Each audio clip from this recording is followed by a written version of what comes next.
Before we get started, I just wanted to let you, the listeners, know that I've introduced a paid subscription service where I will update you on any investment that I make on the day that I make it, all for 99p a month. I may only make 1 or 2 investments per month, but it may be interesting to you to know what I am investing in. Welcome back to Risk Required. Today we're thrilled to have with us Hugh Worskett, a multi-talented music professional with an impressive track record in the industry. You have UK number 1 and number 3 albums to your name. You're based in London, and with over a decade of experience, you have collaborated with renowned artists such as Will Joseph Cook, Birdie and Michael Kiwanuka, contributing your expertise to chart-topping albums and singles. Your work has had over 500 million streams and counting. You studied alongside me at Sherborne School before going on to King's College to study music, securing a first-class degree. You spent the next decade working in the music industry before studying a master's in international business management and pivoting your career, setting up your own record label. Before we get into setting up and running a record label, I just wanted to touch on your early life, as motivations are always really interesting at getting a bearing on who somebody is. So could you just explain to me how money was approached in your childhood? Hi, Ed, and thanks for having me. I think that's a really, really interesting question because I think your relationship with money when you're a kid probably goes on to influence your relationship with it when you're older. So, I mean, my kind of approach to money in childhood was relatively straightforward. I grew up feeling relatively secure. My dad was in a reasonably well-paid, very secure job. We didn't have tons of money, but we didn't really want for very much. And it was never really, I think my parents always did a great service by not making me think about money as I was growing up. I didn't kind of think that we had less than other people, more than other people. There was generally security. The only interesting thing I find is that my mother has a lot of anxiety around money. I'm sure she won't mind me saying, because when she was young, her father died young and left absolutely nothing. So she's always had a lot of anxiety around money and a need for security. And I don't know if that's carried across to me in some way subconsciously, but in a way I feel that my appetite for a certain amount of risk probably comes from that early security, which I always felt. Yeah, sorry. So from her feeling a lack of security and therefore kind of... My dad probably always felt the need to provide a lot of security for her on that basis, and therefore I felt secure, which I think has actually allowed me to take a riskier approach to money in my life. Nice. So a secure platform rather than a burning platform. Yes. So then you went to boarding school at the age of 13. Can you describe what that was like? I mean, I feel like the odd one out here, but for me personally, great. It was always my decision to go. I was badgering my parents from, I think, the age of 11 or 12 to let me go. Their plan had been for me to go to day school in London, where I'd grown up. I was desperate to go to boarding school. I wanted my independence. I wanted to try something different to what I'd known. And overall, my experience at boarding school was great. The first year was pretty tough. I was homesick a lot. And I think, like everyone of that generation, there was a lot of, the hierarchical behavior between older year groups and younger year groups that hadn't been flushed out the system yet. But overall, when I was there, I think I really flourished. I was allowed to indulge in all my different interests. I did well academically. I did well musically. It felt like a very supportive environment for me personally. And again, I know it didn't for everybody. I think in retrospect, it was all possibly almost a little too comfortable. I think we could have all been pushed a little bit harder to focus on kind of profession and career choices. But at the time, it felt like a great place to be. Yeah, great. Well, I think sometimes it's good to be allowed to be a child, but...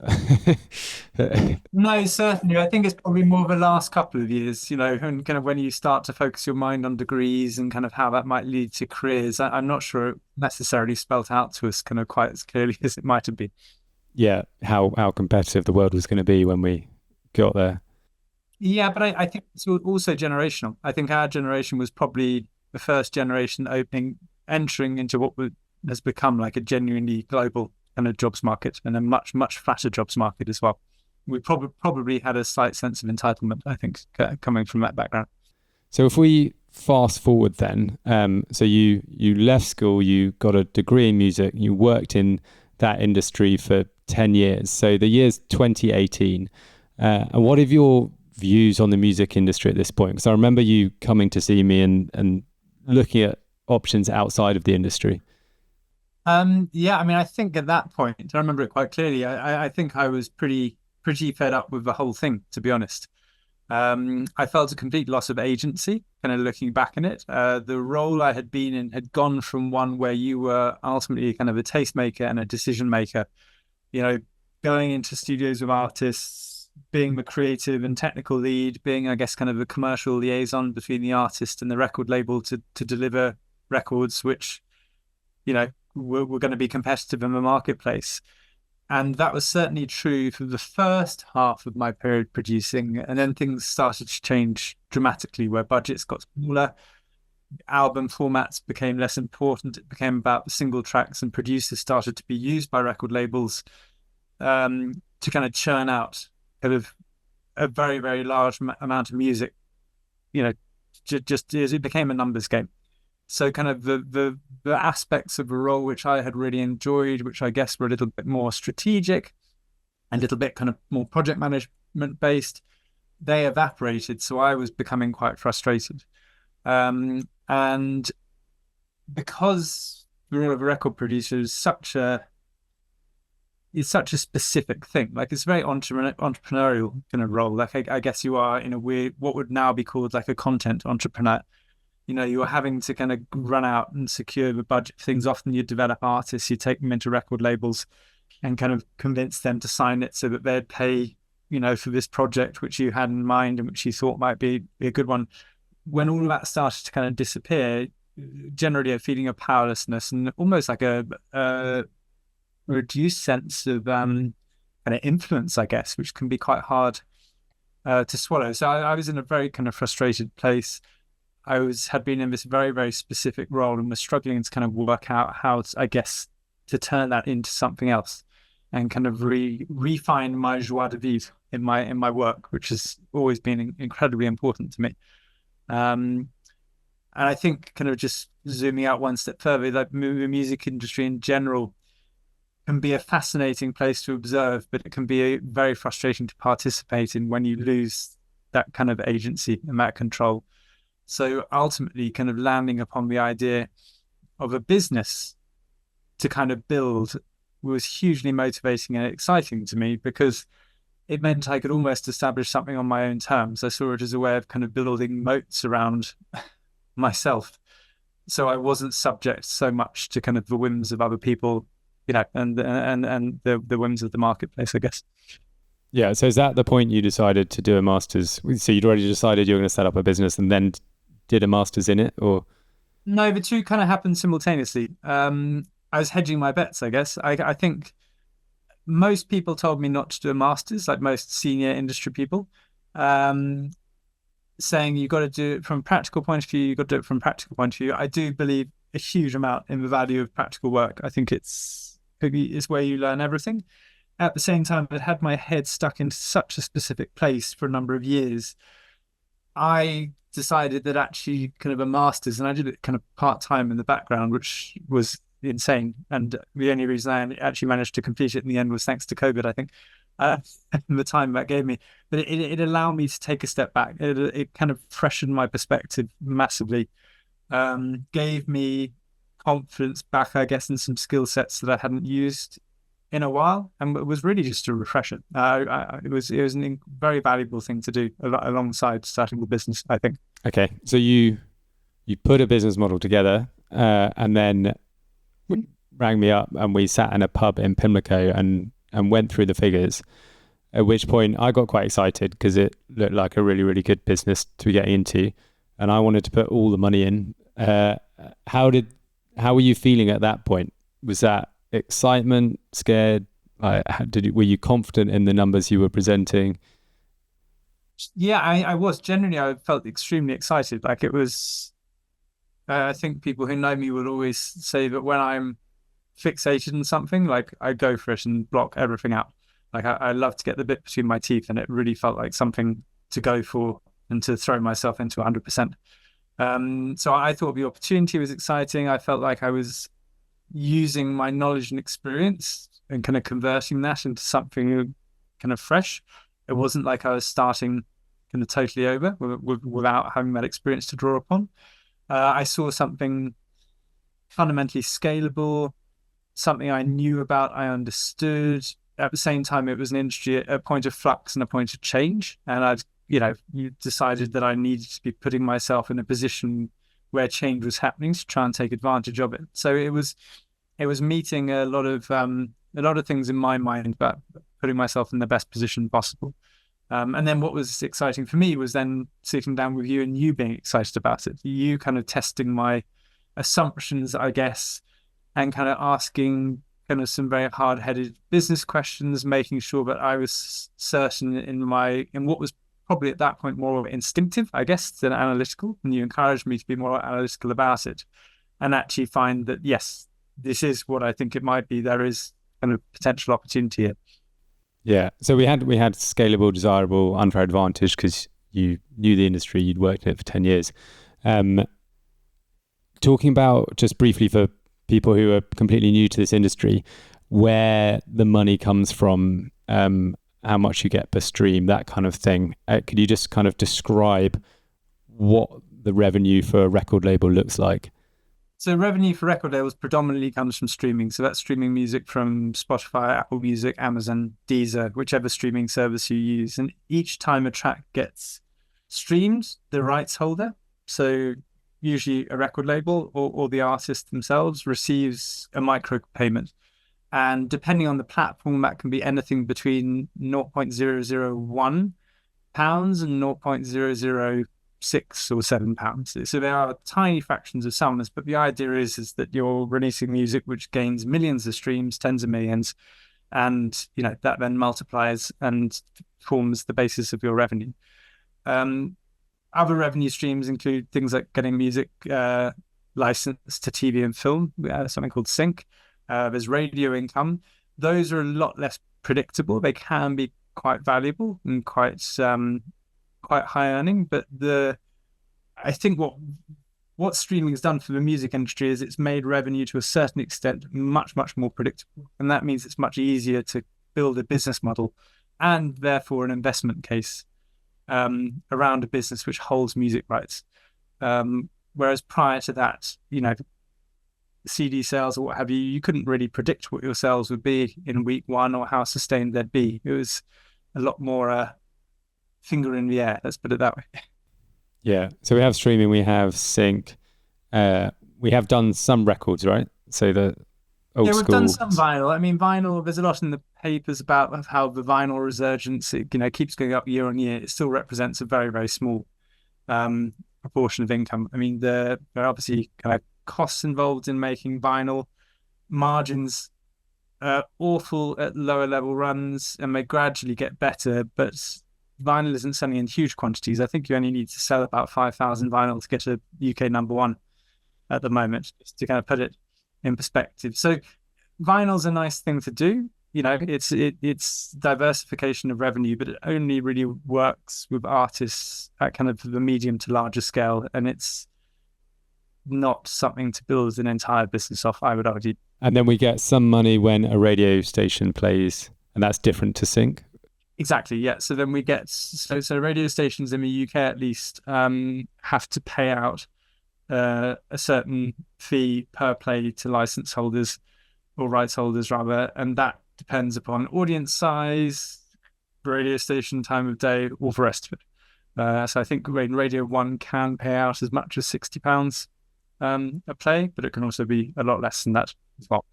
Yeah, which doesn't feel huge, but I guess it's more about the exposure and then actually if you put that in terms of number of streams, that's a lot of streams still. Exactly, and it's cumulative across catalogue as well. So the larger your catalogue of recordings that you have licensed to the label, and the more they're being played on radio, it does add up. Yeah. So the basic business here is we're investing in an EP or an album from an artist, and then we get all these different revenue streams back. The artists get a share, we get a share, and And so just briefly, I guess what we're doing a bit differently there is giving the artist a slightly larger share. Is that fair to say? Yeah, so I mean, there are a lot of incumbent companies in the space we operate in, and they historically have taken quite large shares of artist income. One of the first things we did to make ourselves competitive was to do what are called 50-50 profit share deals, which is sharing profits down the middle with the artist. Since we started, that's become a lot more the industry norm, I'd say. There's still some incumbents who insist on kind of much harsher deal terms, but when we started, it was massively incentivizing for people joining the label to know that they were coming in on equal terms. And actually, I mean, it makes our margins tighter, but I would say in terms of a positive working relationship and label artist relationships, and it can notoriously be quite complex. 50-50 is a great way to operate because you succeed and you kind of fail equally together, if that makes sense. So both artists and labels' interests are completely aligned, whereas there are other structured deals where it might be in a label's interests to spend more than it is in the artist's interests. For instance, to kind of put the artist in debt if the label is recouping 100% off profit. So that was kind of quite a key means to make ourselves competitive in the artist market when we started. Yeah. So you then ran the business for a couple of years on a shoestring budget. With bootstraps, yeah. You were barely paying yourself. I can't even remember if you were paying yourself, not at all. So so no money going to you, but it became time that you needed to fundraise, so that you could pay yourself some sort of salary, even if it wasn't much, and your co-founder Will. So we put together a deck and created a financial model and went fundraising. But this was during lockdown. Streaming was down due to people commuting much less. What was going through your mind at this point? Did you believe that we'd be able to raise the money? What was the feedback you were getting from the market?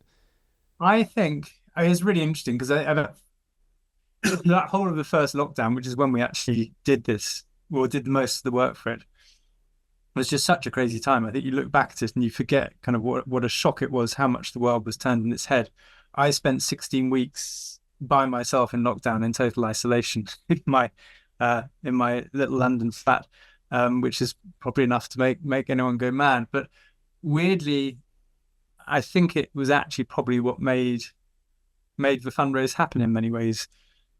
Not only because it meant I had time to do it. I had lots of time. I had nothing else to do apart from finish my master's. And once that was out the way, I couldn't produce any records. But I think also I just thought, why not? I felt really quite fearless about it. It's either going to be successful or it's not. And if it wasn't, no regrets. You've got to try these things, and everything's changing so much around me anyway in the world of COVID. One more thing's not going to have a huge impact. So psychologically, I think I probably felt quite reckless in doing something that I'd never done before, which was raise money. I think the other kind of crucial aspect of it was that reaching out to angels, it was easy to get people's attention at the time. A lot of people, because they're all stuck at home too. a lot of people had a lot of time on their hands, and also people had spare cash as well. I think that's the other thing. I think that compared to kind of what the investment landscape looks like right now, or has it like from the last 12 months, people did have a bit more cash at hand. They had a little bit more time to dig into a deck, to look at a business model, which they perhaps weren't quite so familiar with. I think it was a really great opportunity, actually, strangely enough. It was also, from an investor point of view, it was still quite an unnerving time, and probably that, I guess, made people a bit more cautious. So they had the cash, but they were now a little bit nervous about what's going to happen to the world.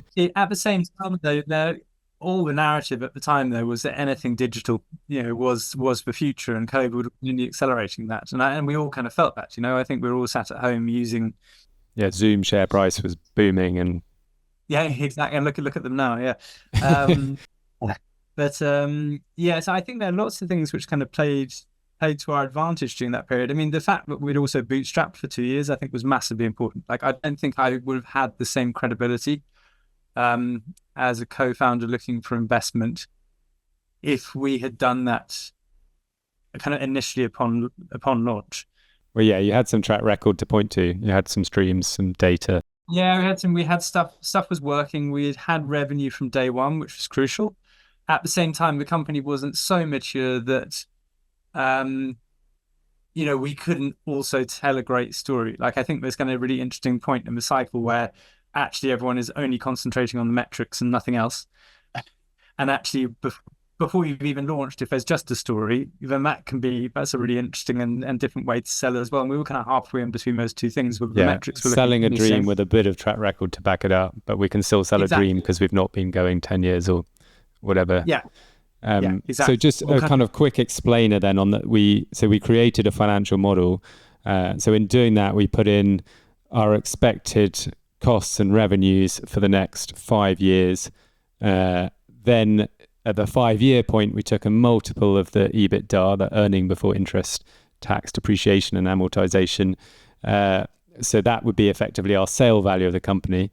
And then we worked back from that to what we have to give away today for that to be interesting to investors. We had to get a revenue multiple or an EBITDA multiple for a record label, which was quite hard to estimate. I remember at the time there was kind of the big labels, Universal, out there at 30 times multiple. So we played it, I guess, what I thought was kind of safe at a 10 times multiple, but you could even question that these days. And then in terms of how you get from that figure to today, I think we said that an investor would want at least was it a 5 or 10 times? I think it was a 10 times multiple in the 5 years. So that was how we kind of valued the business and put a price on it. And I don't know, what were your thoughts on the valuation? Because I remember when I first invested, the valuation was 100K. I think this valuation was about 1.2 million, maybe. Yeah. So it was a kind of 12 times bump in 2 years. But do you think that was a fair valuation now, or did we undercook it or I overdo think it? Probably was fair. I mean, I find the whole valuation thing is a bit of a strange alchemy in itself, right? Because it's kind of based on kind of the current state of a business combined with kind of future prospects, and you've got kind of very clear tangibles, and in our kind of industry you've got massive intangibles, like the brand value, the reputational value of a business, and the future potential to kind of attract high-earning artists into the business is absolutely massive. I think what's also tricky is that really the only valuations which are visible are of the kind of the publicly traded kind of giants, Universal and Warner. I mean, Sony is still a business unit of Sony Music, is still a business unit of Sony Global. So there really aren't that many reference points, and a lot of even the bigger indies like Domino Recordings is still 100% kind of privately owned, I think.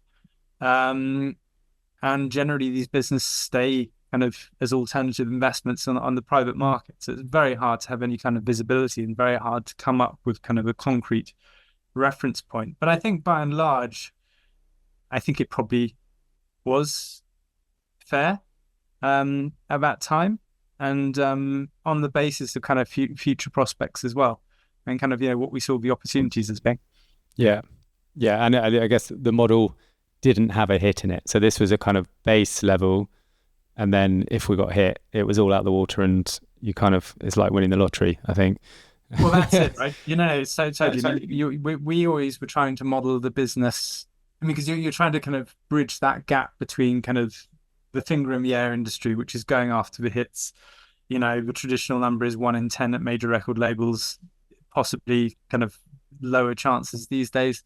But people in the music industry traditionally are just placing all their bets on that. But then we've got to make something rationalized and make sense to finance professionals who want something kind of rationally, predictably modeled, and trying to bridge that gap is kind of easier said than done. But I think we were always modeling on the basis of kind of reasonable progress, but then that hope is always in the background. You have something which flies.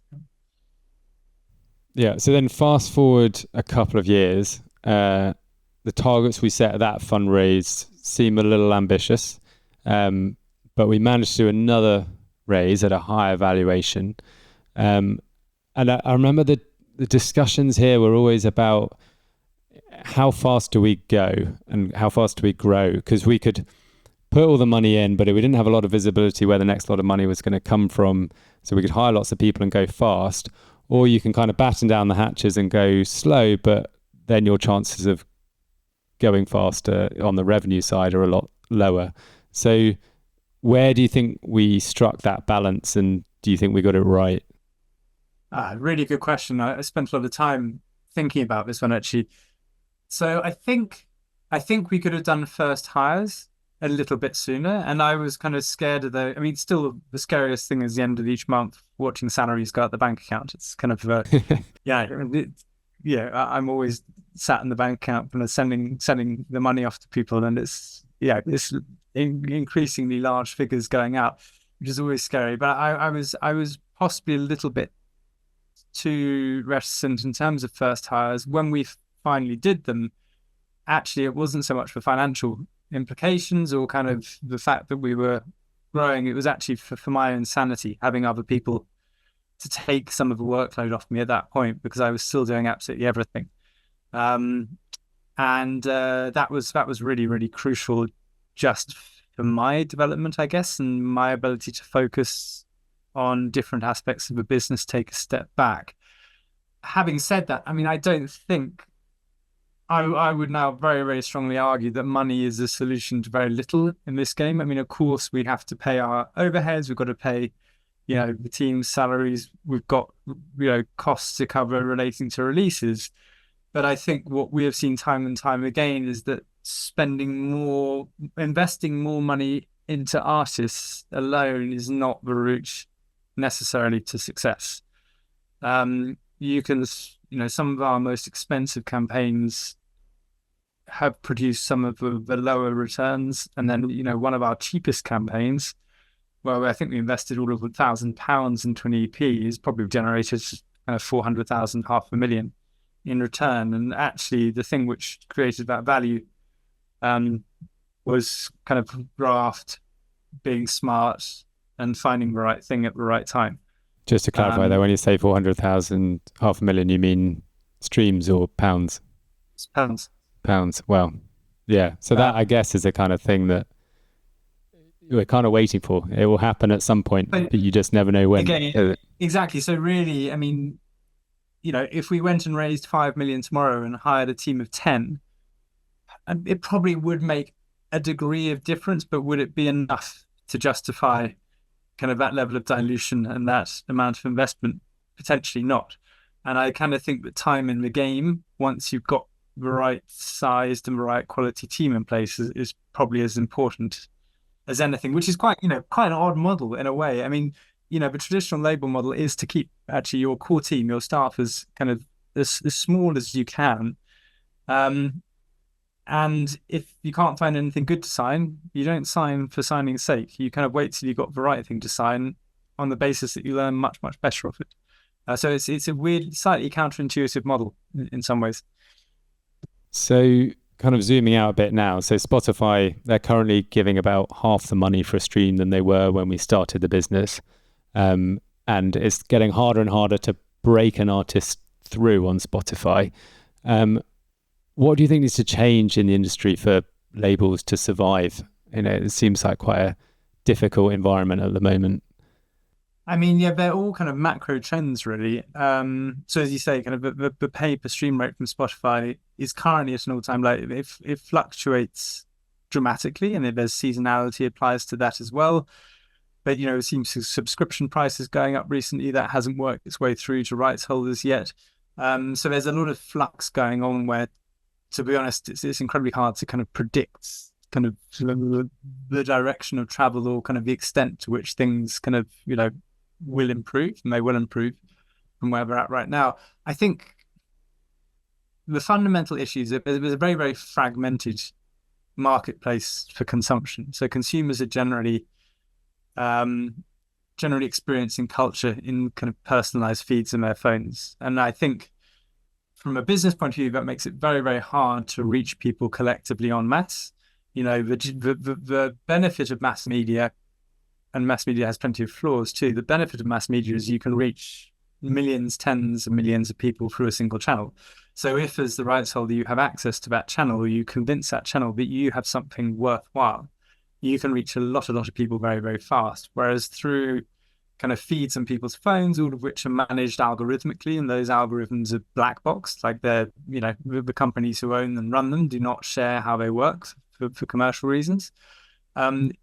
We have to work incredibly hard to reach, a sizable number of people to make a meaningful difference to kind of our artists' careers, and to create worthwhile financial outcomes. So that's very, very labor intensive, and there's quite a lot of that out of our control there. I think we're going through this period where anything which can be digitized is being digitized, and we're doing lots and lots of things as a society simply because we can, not because we necessarily think that it's a good thing to do.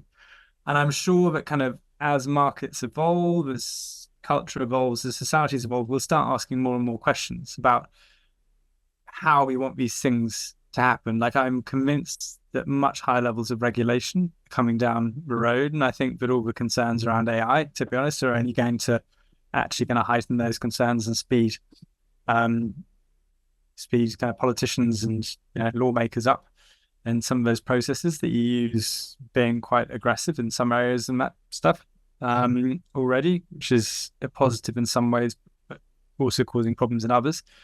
I think that people generally, I definitely think this is a trend that's going to become kind of more and more pronounced. I think people in general are asking more questions about how they experience things through online life, through digital culture. As kind of like a relatively new parent, I find myself questioning a lot of things that I didn't before. Like, how do I feel about that? Would I want my kids to kind of experience social media in this way? How do I want them to discover music? I think people will start to kind of reassess kind of the perceived value of things like music, like art, potentially like film, like TV.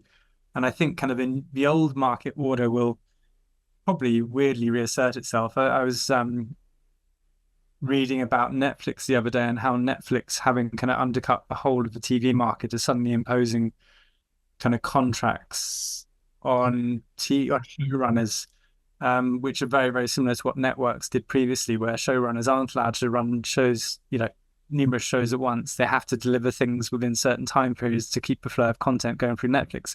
I think we're gradually going to see kind of the economics of things kind of play out in such a way where market controls come back in, and actually more value is extracted out of things like music, things like TV and film. For the artist. Yeah. So it's a very, very, very long artist. I mean, I think fundamentally one of the other really big dynamics is that a lot of these disruptive companies like Spotify, have been running, on investment, on venture capitalist money. They've been going for growth. They've not been worried too much about extracting value. And at some point that's got to change. And once the monopolies who are kind of controlling the floodgates for all this stuff concentrate on extracting value, that's naturally going to flirt its way back through to rights holders. That's my prediction. Yeah, excellent. Well, thank you for that insight on the market. Quick update, the book is still coming. We're aiming now for autumn this year. So thank you very much for listening today. Thank you, Hugh, for joining and sharing so much. See you on the next episode.